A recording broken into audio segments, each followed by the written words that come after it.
Greetings everyone and welcome back to the channel for another retro 1/6 scale figure unboxing and review. And today on the channel we've got two for the price of one.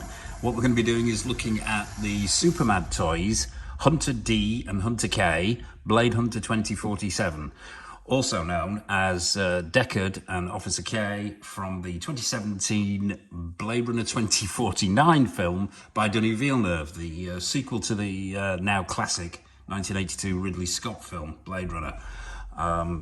These were released, I believe, in 2019, 2020, so maybe not technically retro as of yet, but I don't know what age they have to be to classify as retro, so I'm just going to call them retro.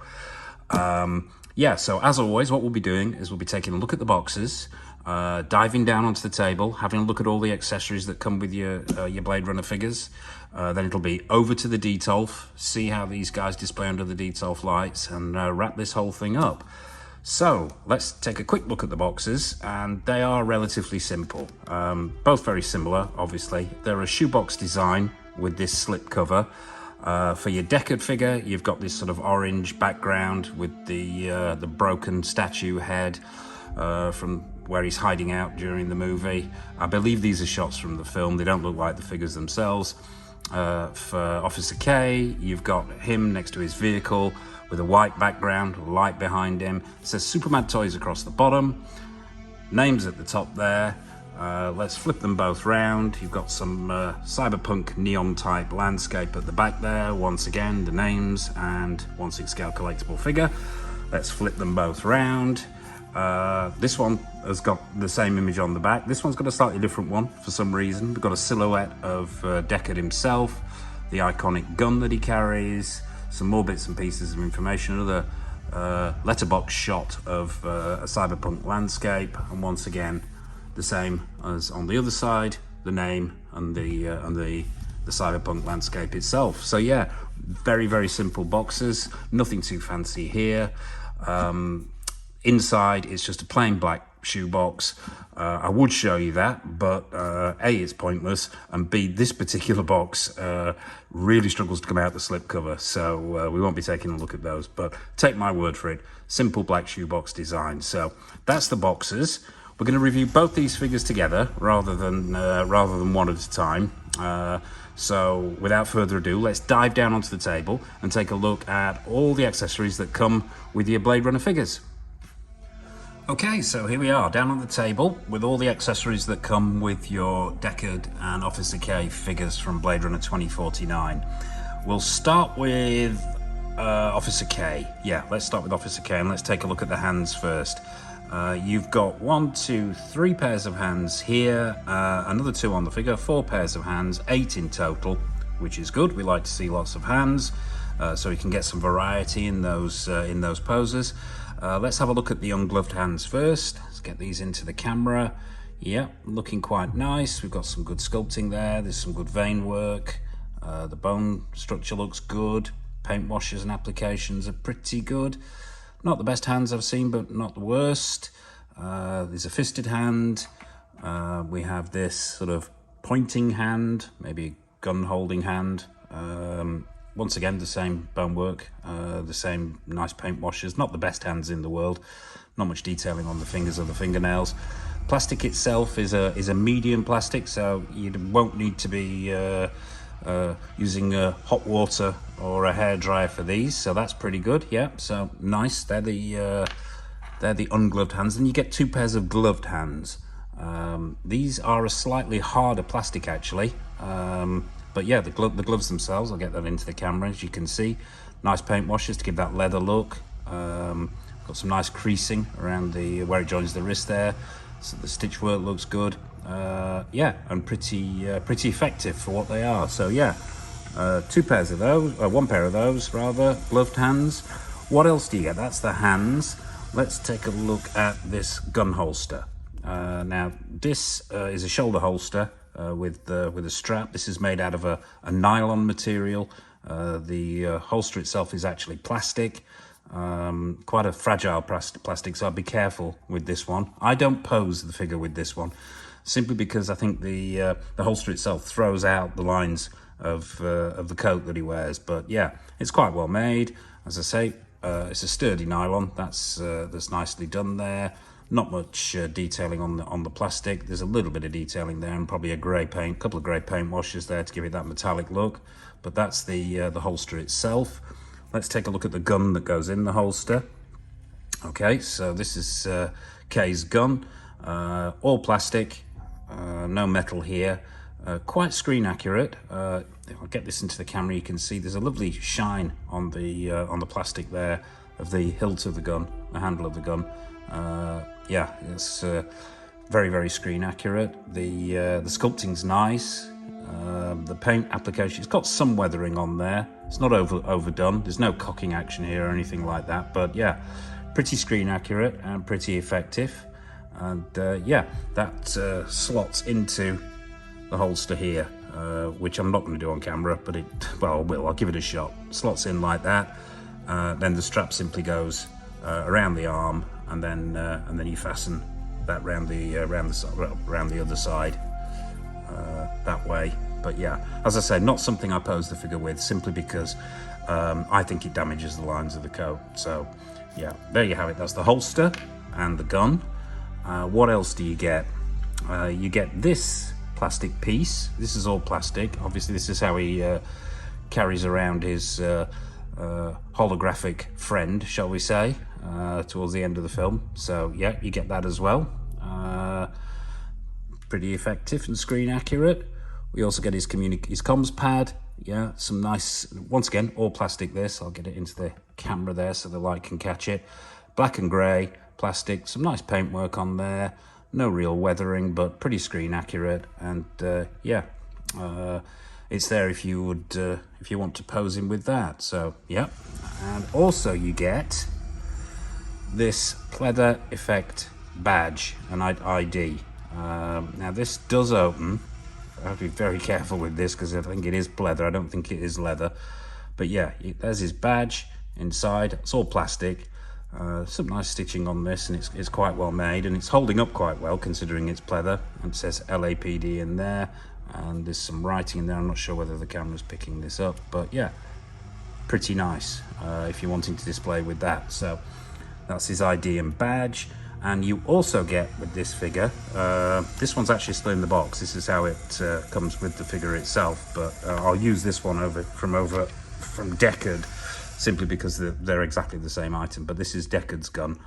You probably recognize this from the original Blade Runner and the 2049 films if you've seen them. And this is some very nice work. I do like this. Exceptionally screen accurate. I like this orange translucent plastic they've used on the hilt there. Very, very screen accurate. Double triggers, as the gun does have in the film. Some nice paint applications there, the greys and the blacks. We've got a couple of little red dots there that have been picked out. And overall, yeah, very screen accurate and very effective. And both figures come with a version of it. So yeah, that's the second gun. Let's take a look at this head sculpt. There's two head sculpts with both figures.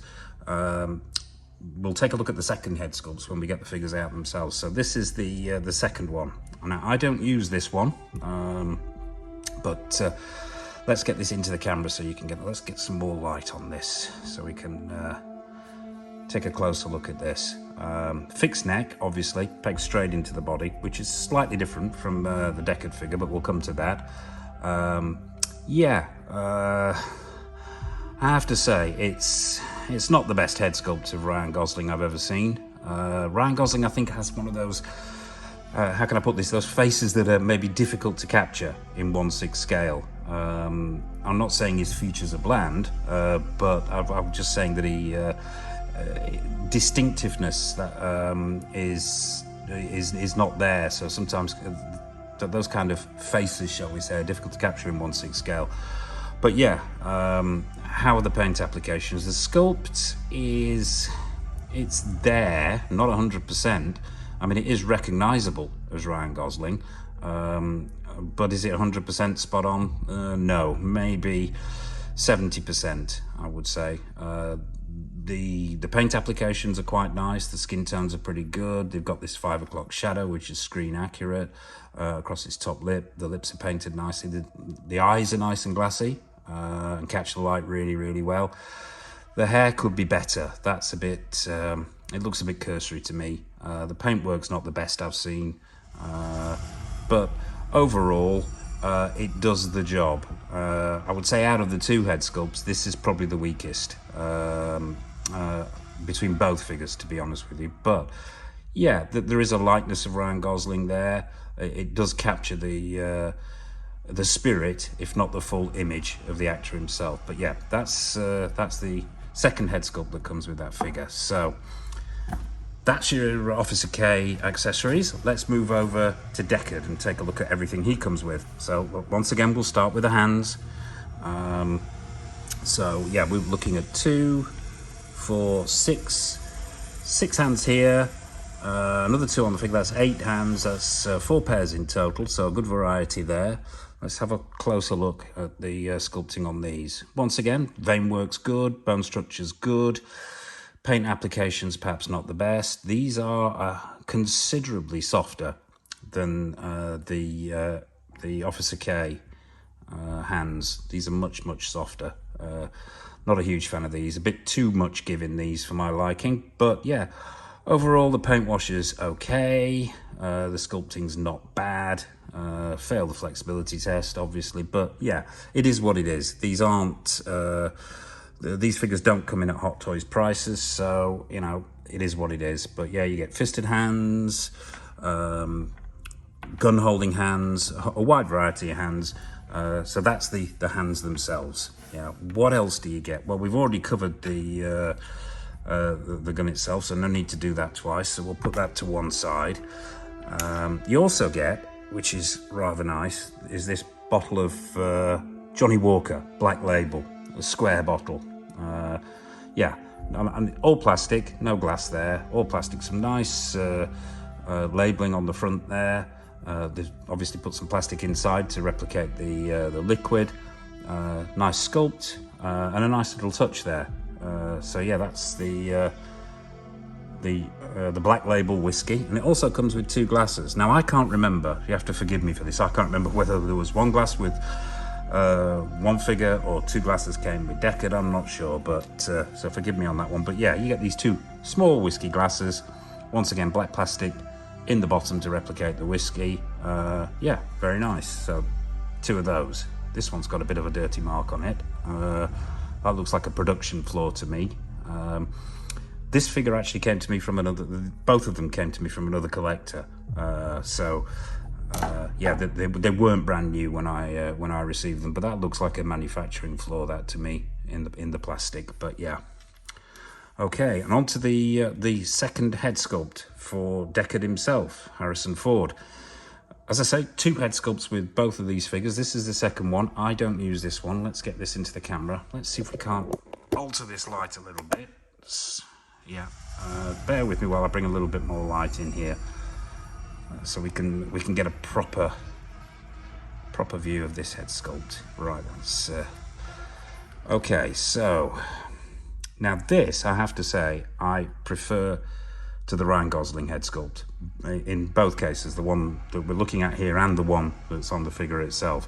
I think this is far more accurate representation of Harrison Ford. I think the sculpt is stronger. The paintwork is of similar standards to the K head sculpt, but I just think it's a stronger sculpt. I think the texturing and the paintwork are good. They've got the little scar there that we all know and love. The 5 o'clock shadow has a white touch to it, a grey touch to it. Skin tones are good, paint application's good, and the sculpt is pretty good as well. It's pretty strong, that. Nice glassy eyes. The hair, now it is the same style as Harrison Ford has it in the film, but I'm not sure about how they've done it here. I think they could have done this hair a lot better. Some individual strands would have been better. The paint could have been better as well, although around the back and sides I think it's effective. It's on the top here where I think it's let down. It looks a tad cartoony, which is a shame really, because I think this is a really, really strong head sculpt. But yeah, overall, and there is some blood effect there. I don't know whether the camera's picking this up. My hand's getting in the way of the light, but there's some blood effect there, which is got a nice sort of wet look to it. But yeah, overall, I think that is a very good head sculpt. My only complaint really is that hair. They could have done a better job with that hair. But yeah, so that's the second head sculpt that comes with Deckard, which is going to fall over because it's not very stable. This is actually quite hefty as well for a head sculpt, and there it goes. It has a mind of its own, this head. You're probably wondering, actually, while we're over here, what the heck this is. Now, the figure itself has got this cummerbund, shall we say, around his waist, and I've taken it off the figure. It simply fastens via Velcro, and it's designed to put some weight on the Deckard figure. Now, I'm thinking they wanted to make it more screen accurate, but I know Harrison Ford had put some weight on for the film, but it, you know, age comes to all of us. However, I thought it was a little bit too much. I thought it made him look too fat with this figure. So fortunately, it's a simple case of just lifting up the shirt, and you'll see when we get to the figure, and unvelcroing this thing. And I think it just displays a lot better without it. So not technically an accessory, but I thought I'd mention that at this point. So there you go. That's all the accessories that come with both figures. Without further ado, let's bring them both out. And oh, well, I forgot to mention the bases. There we go. This is me in a rush. Just bear with me a second. And we're back in. Look at that. Well caught, that man. 2 oval bases that come with these figures, and if I can dig them out, here we go. Yep. And 2 standard issue crotch grabbers. Well, they're not crotch grabbers, they're waist grabbers. And these are my least favourite, and there it goes, least favourite of all stands in the history of the known universe. Are these rather feeble waist grabbers that just, well, they're not very good. Come on, let's face it, they're awful. This is, you know, I mean, as you can see, the plastic falls off, they overlap. Yeah, not my preferred method of display. But let's have a quick look at the stands themselves. These have seen better days. As I say, these figures came to me pre-owned, but what you get is your bog standard oval base with a sticker on it. Simple as that. The sticker says Blade Hunter 2047, SUPERMAD Toys. It's got this sort of iron effect, steel effect, metal effect, whatever it is, flooring look on that one. And on this one, really not sure what that's supposed to represent, but yeah, I won't be using these. I don't display either of these figures with these bases, so, but they're there if you want them. And as I say, these have seen better days, so, but that doesn't bother me because I don't use them. So there you have it. That's all the accessories. Don't think there's anything else I've forgotten. So without further ado, let's bring the main events out themselves. Okay, so here we are, and the first figure we're going to take a look at, we're going to do this one at a time, simply because I've only got one turntable, and probably couldn't get both in shot. We're going to start with Officer K, Ryan Gosling. Straight away, my hatred for these particular type of stands becomes even more intense, because they really just don't work with figures with jackets, coats, long coats on. I really, you know, I don't know why people manufacture them, but you know, there you go. It is what it is. When we get it over into the detail, you'll see how it displays without this ridiculousness going on at the back. But that's enough about the appalling stand. Let's take a look at the figure itself. Let's stop him spinning, and as always, it'll speed up because that's what this turntable does. As always, we'll start at the bottom and work our way up. Yeah, we've got all plastic boots here, pegged into the legs. A little bit of weathering on the front there. All one piece of sculpted plastic, no split cut boot design, but relatively effective, as you can see.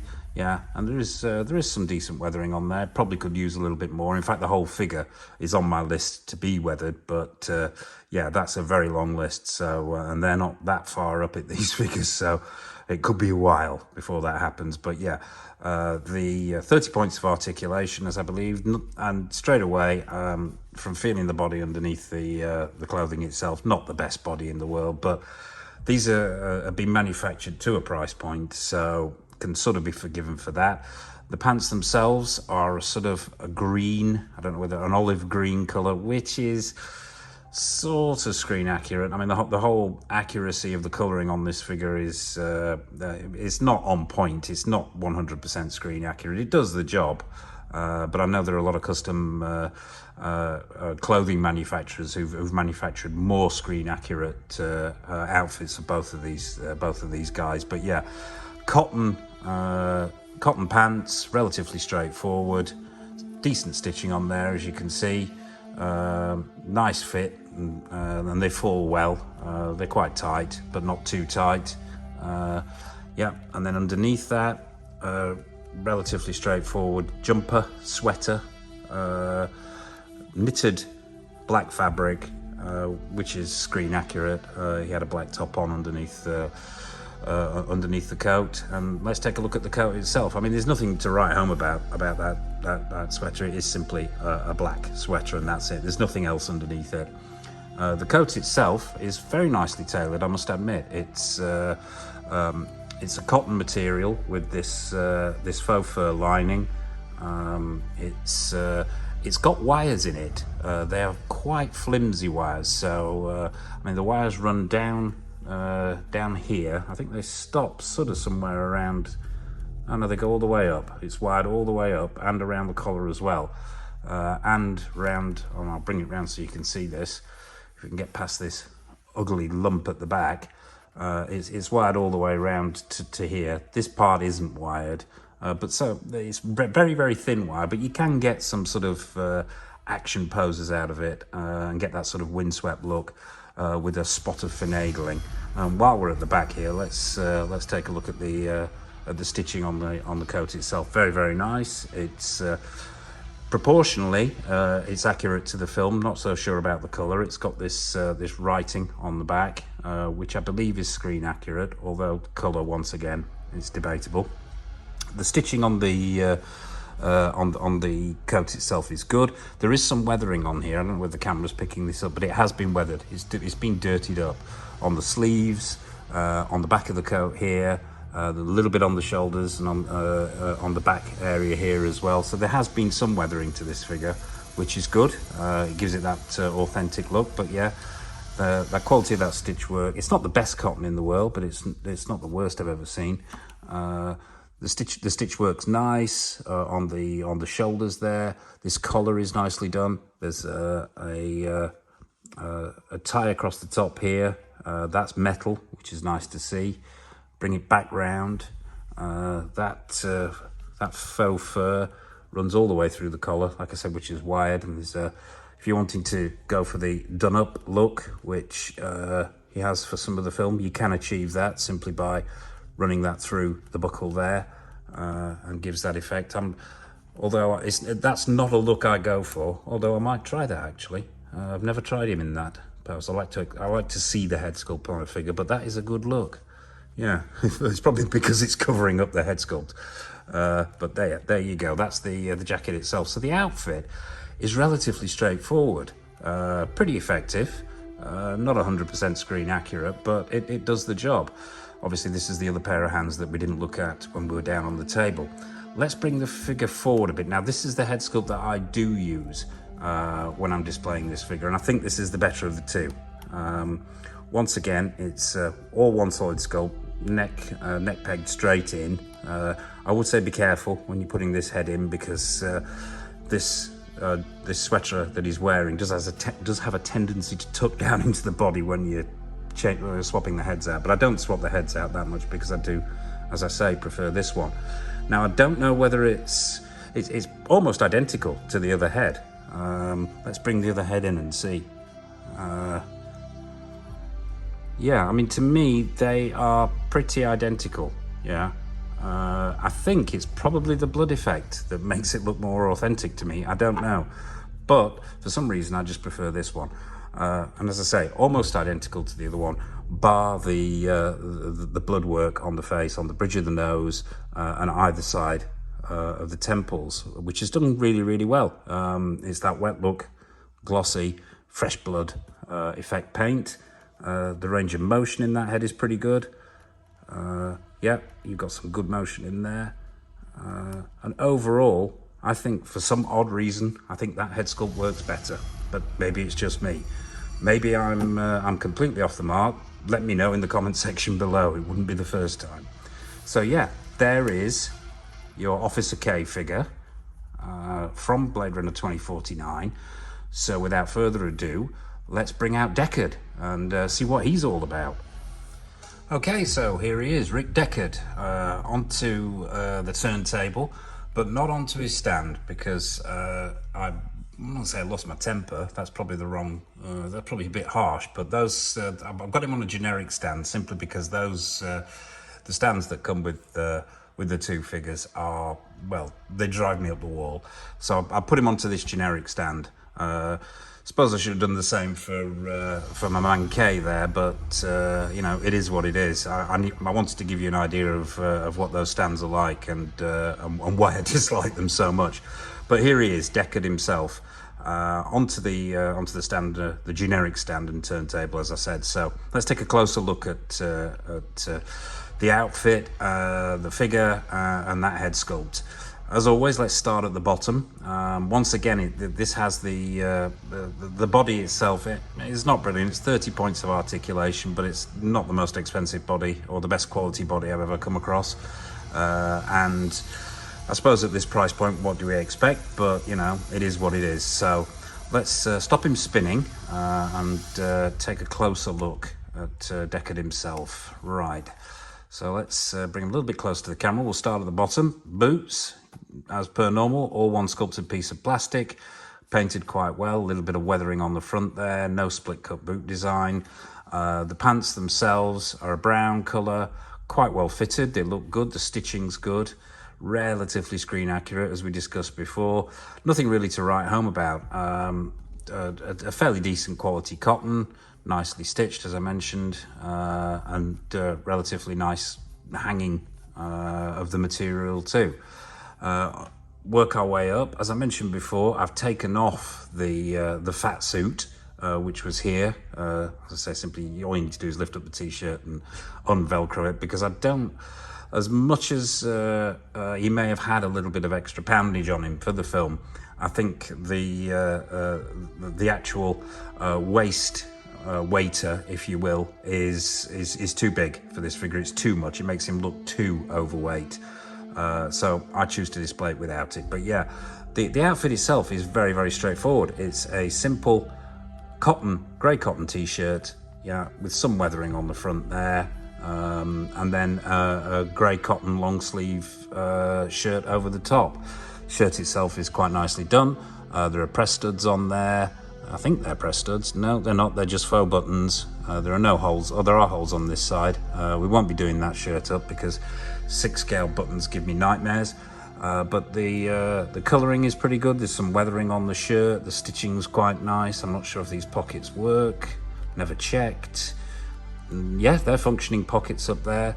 I'll bring him round so you can see the work on that shirt. Yeah, I mean, not much to say about that shirt other than the fact that it's a grey 6 scale shirt with some nice stitching. This sleeve's rolled up because of how I pose it, but yeah, the body itself, as I say, not the best in the world, not the worst. But let's bring him in for a close-up on that second head sculpt. Let's see if we can get him in a little bit closer. Yeah, there we go. Now, maybe back a little so you can see. Now, once again, it's the same story with this head sculpt. Very, very good likeness of Harrison Ford, let down by what I think is that badly sculpted hair at the top. Not the best in the world, perhaps could do with a repaint. Another thing I noticed as well, on comparison with the second head sculpt you get, and I'll just bring these two in. Now, to me, they look almost identical. The only difference I can really see is that the sculpt on the right, maybe the eyes are slightly looking over to one side, but apart from that, these two are 100% identical. Maybe apart from that little spatter of blood. Let's just double check that. Yeah, there's no blood spatter on there. So the only difference is these eyes are maybe slightly to the right and looking up, and there's a slight blood spatter there. Apart from that, these are identical, and you would have thought if they were going to do a second head sculpt, they'd make it different, or at least more different than this one is. But, you know, it is what it is. Odd choices sometimes in the 6 scale world. Let's put that over there so he doesn't escape. But yeah, as I said before, this head sculpt I do like. I think it's very, very good, apart from the hair. So there you have it. That's Deckard from Blade Runner 2049. What we're going to do next, as always, is get them both into a pose, get them both under the Detolf lights, and see how they display together. So without further ado, over to the Detolf. Okay, so here we are over at the Detolf with Officer K and Deckard from Blade Runner 2049, courtesy of SUPERMAD Toys. Yeah, let's take a look at how these guys display under the Detolf lights. Let's start with, oh yeah, an accessory that I missed when we were down on the table. Completely forgot this. It's the little wooden horse that Kay believes is from his childhood, a childhood memory, which isn't actually his, spoiler alert. But yeah, shelf presence, pretty good. Yeah, I think these two look good together and they display well. Not without their faults though, but we'll get to those. Let's have a look at how these outfits display under these lights. Yeah, pretty good. If not 100% screen accurate, the outfits are pretty well tailored and pretty well done. Let's have a look at those head sculpts up close and personal under these lights, and see if we can't get to the bottom of what is wrong with them. Now, that Ryan Gosling head sculpt does look slightly better under these Detolf lights, but there is something off. There's something not quite there. I'm not sure whether it's the eyes, the shape of the face, not 100% certain. It captures a likeness of him, but yeah, not the best head sculpt I've ever seen. But I do like the weathering on there. They've dirtied it up a little bit. That blood effect is good. The hair could be better. The 5 o'clock shadow's nice. The eyes are nice and glassy, as we mentioned before. But yeah, something missing there, unfortunately. I think this Harrison Ford head sculpt, on the other hand, is far, far better. Once again, it's got that same dirtying up, but the 5 o'clock shadow is really well done. The likeness is excellent. The eyes are glassy. Only let down by that cartoony hair, unfortunately. Yeah, it's a shame. Because I think they got the head sculpt on point, but if they got the hair right, they could have been onto a real winner there. But yeah, there you have it. That's Officer K, Rick Deckard, from Blade Runner 2049. So I suppose all it remains for me to say is thank you for watching. Hit that like button, comment in the comment section below, hit that subscribe button. We have got plenty more content coming up, including more of these retro reviews. We'll also, oh, what's new that's coming up? Well, stuff that's been delayed, shall we say. We've got the Sideshow Dirty Harry, that's coming in soon. Before the end of the year, we'll be looking at the Horror of Dracula. That's Caustic Plastics, Christopher Lee and Peter Cushing. We've got Tom Hardy from Taboo. That's coming up. The In Art Batman, or The Batman. In Art The Batman, should I say. Whenever that decides to land. We've got the old Michael Keaton Hot Toys from the Flash movie. Oh, what else? Present Toys, Bill the Butcher, Daniel Day-Lewis from Gangs of New York. All that's coming up. So yeah, hit that subscribe button, hit that bell notification icon so you don't miss anything. I suppose all that remains for me to say is possibly give these guys a score, which would be very difficult. I would have to go 6 out of 10. Yeah, 6 out of 10, maybe 6.5 on a good day. Yeah, a good representation of the actors in the film, but could have been better. Should try harder, SUPERMAD Toys. But yeah, that about wraps it up for this episode of Go Figure. So as always, take care of yourselves and happy collecting.